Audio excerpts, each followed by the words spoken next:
시청자 여러분 안녕하십니까. 고영신의 시사논평 시작하겠습니다. 말도 많고 탈도 많았던 7.23 국민의힘 전당대회는 한동훈 대표 완승으로 막을 내렸습니다.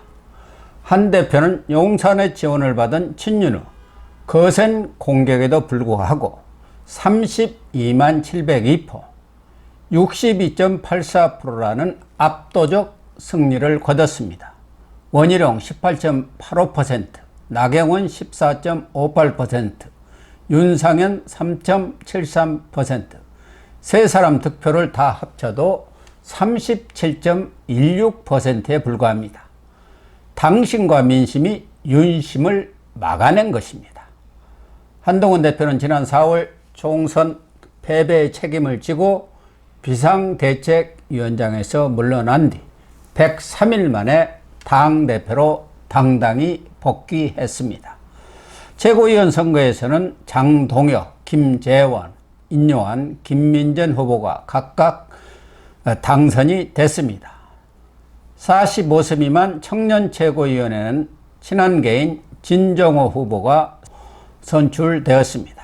한 후보와 런닝메이트로 출마한 박정훈 후보는 인요한 후보와 치열한 접전을 벌였으나 4위에 머물러 지도부 입성이 좌절되었습니다. 한 대표는 1차 투표에서 압도적 득표를 해서 승부를 한 번에 결정지은 데다가 친한계인 장동혁, 진종호 최고위원과 한 대표의 우호적인 김재원 최고위원, 지명직 최고위원까지 더하면 안정적으로 당을 이끌어 나갈 수 있는 정치적 기반을 확보했습니다. 친윤이 총력을 기울여 밀었던 원희룡 후보는 고작 19%에 머물렀습니다.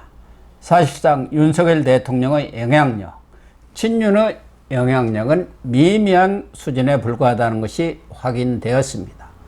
반면 한 후보는 일반 여론조사에서도 64.46%라는 높은 지지를 받았고 책임당원 투표에서도 60%를 넘는 득표를 함으로써 경선 초반에 형성됐던 거대한 판세는 전혀 흔들리지 않았음을 보여주고 있습니다. 그러면 국민의힘 당원과 우리 국민들은 왜 한동훈을 압도적으로 선택하였을까요? 먼저 불통과 독단의 상징이 된 윤석열 대통령의 정치 리더십과는 차별화된 새로운 정치 리더십의 출현을 선택한 것이라고 생각합니다. 지난 총선 참패는 윤 대통령 2년에 대한 평가이고 윤 대통령에게 더 책임이 있다는데 별다른 이견이 없는 것 같습니다. 따라서 윤 대통령의 아바타 노릇이나 할 대표를 뽑아서는 2016년 지방선거는 물론이고 정권 재창출도 어렵다는 공감대가 형성된 결과라고 보는 것이 타당한 해석일 것 같습니다.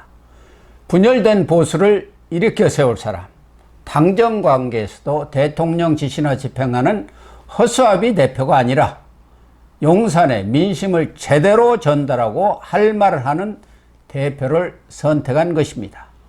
무엇보다 과연 2027년 대선에서 민주당 이재명 전 대표를 이길 수 있는 사람이 누구냐가 가장 중요한 선택의 기준이 된 것은 두말할 나위가 없습니다. 한 대표가 짧은 정치 입문에서 보여준 투쟁력, 참신하고 스마트한 모습에서 다른 후보에 비해 훨씬 승산이 있다고 판단한 것입니다. 또한 여야를 가리지 않고 민생을 외면한 채 권력투쟁과 정쟁에 골몰하면서 진흙탕 싸움을 벌이고 있는 후진적 우리 정치에 대한 변화를 바라는 국민의 열망이 반영된 결과라고 생각합니다. 당장 지난 국민의힘 전대만 보더라도 후발 열세 주자들이 무리한 네거티브 추격전을 벌이면서 자해전대, 자폭전대, 분열전대라는 말이 나올 정도로 흑색선전, 마타도가 난무하는 혼탁선거전을 벌였습니다. 그러나 결과는 네거티브를 펼쳤던 후보들이 민심의 역풍을 맞았습니다. 투표율도 예상을 깨고 지난해 3.8 전대에 비해 7%가량이나 떨어지는 48.51%에 머물렀습니다. 국민들은 기득권 정치의 벽을 허물고 우리의 정치판을 완전히 판가해야 할 새로운 정치 리더십의 출현에 목말라 있습니다.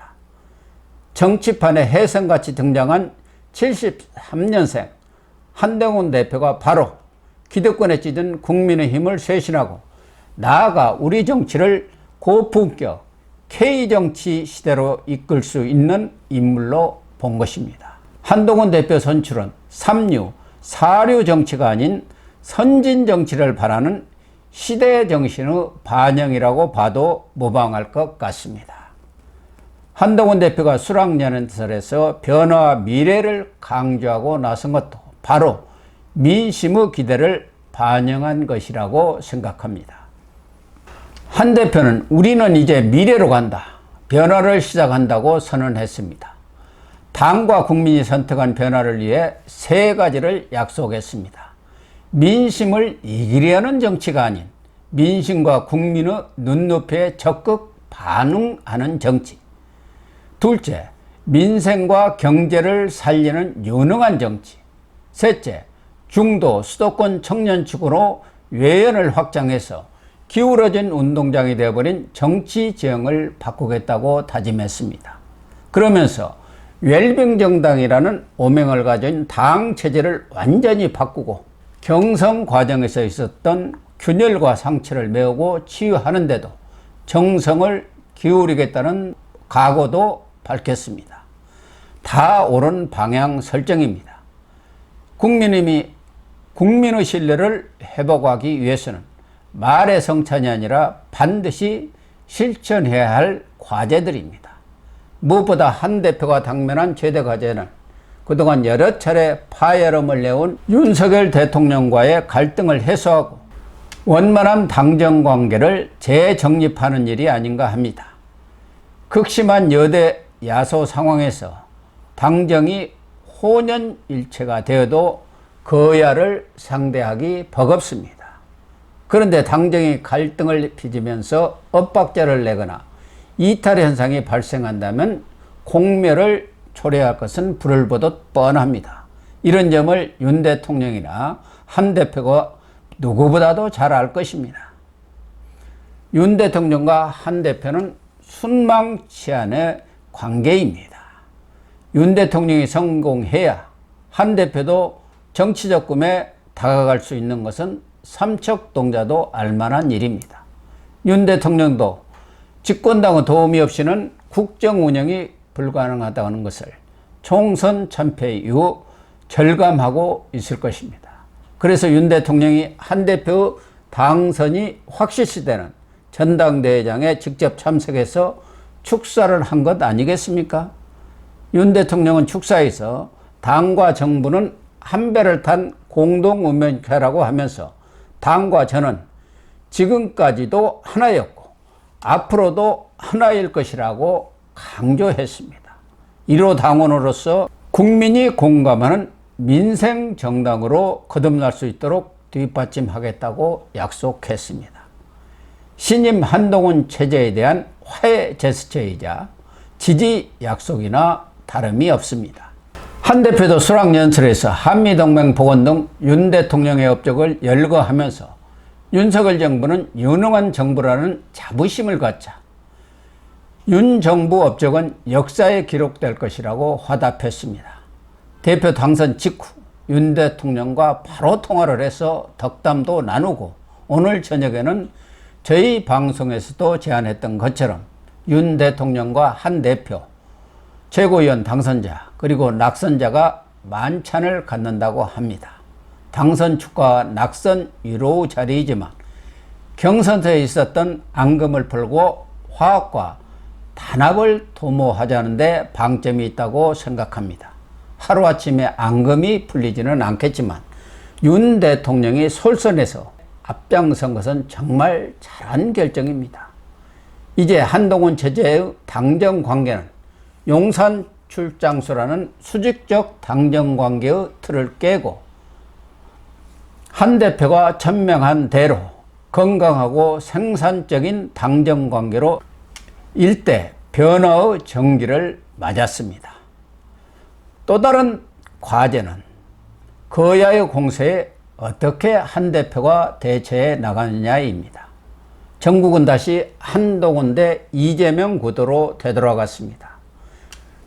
거야는 이재명 방탄을 위해서 차상병 특검법, 김건희 특검법, 한동훈 특검법 등을 밀어붙이면서 정부 여당을 압박할 것은 불을 보듯 뻔합니다.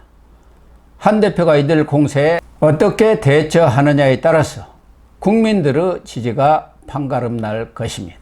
국민의힘 의원 108명이 사직성의 자세로 똘똘 뭉쳐 방해낸다면 거야는 민심의 역풍을 맞고 대신 국민의힘과 윤석열 대통령의 지지율은 쑥쑥 올라갈 것입니다. 당연히 윤 정권의 국정 운영의 동력도 살아나겠죠.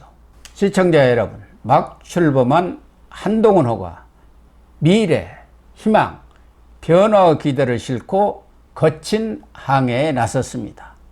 폭풍우를 뚫고 순항할 수 있도록 국힘 당원은 물론 자유파 모두 지지와 성원이 절실한 시점입니다. 거야의 브레이크 없는 우회 독재를 분쇄하고 나라와 국민 모두가 승리하는 투쟁의 길에 동참해 주실 것을 간곡히 부탁드립니다. 시청해 주셔서 감사합니다.